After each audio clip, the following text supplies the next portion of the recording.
Correction de l'exercice 32, page 226. Donc là, vous avez un cône de révolution.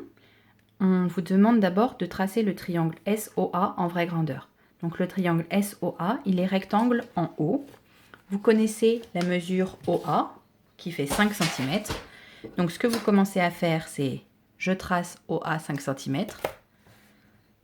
Je trace une perpendiculaire, dont je ne connais pas la longueur pour l'instant. Donc c'est une droite qui se prolonge.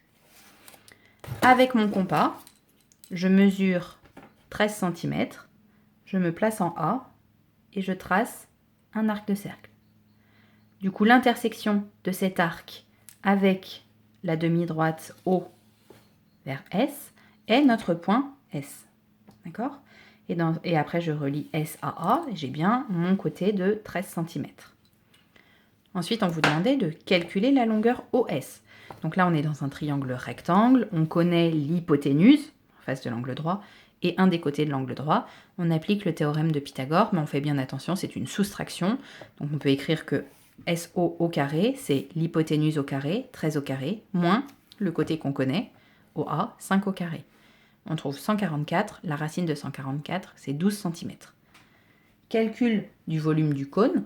Donc je vous rappelle que OS, c'est la hauteur du cône et OA, c'est le rayon du disque de base.